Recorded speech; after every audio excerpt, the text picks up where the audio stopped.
I'm Chris Brignola, and I'm the technology teacher here at Bronx Charter School for Excellence. The biggest thing is we want to instill in the students is learning real-world applications with technology. So the way we were taught when we were in high school, basic foundations of graphic design, digital imaging. When I first came to the middle school from the elementary school, they had been using Tinkercad for 3D modeling, and for about 3 years they became pretty proficient in making 3D models, so the next logical step was to pair that with a 3D printer. We came right into it. We started with brief architecture. We used a program called Floor Planner. We kind of got the kids into it, and we saw that there was some extra money left over, and Mr. Brignola came and said, hey, we can get a 3D printer and we can actually start making models. And then we realized that it was going to be more difficult than just getting a 3D printer. What the kids wanted to do and what they could make in the programs was very, very difficult. So we had to take a step back and go through procedural things with them.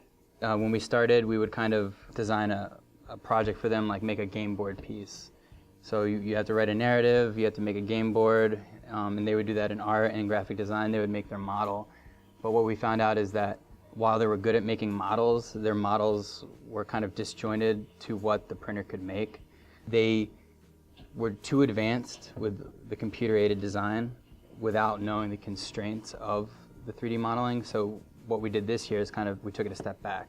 So they're making New York City landmarks.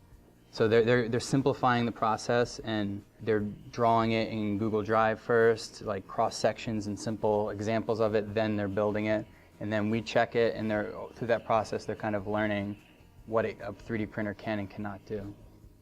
So we're taking free open source software, exposing it to them, and then from there, that's all they need. They need that seed, and they'll run with what they like. The great part about it is the students are so amped about the printer that they don't even realize that we're fusing technology, mathematics, and art together into one. So it kind of disguises some of the academics for them, so when they come in, they just get right into it, and they absolutely love it.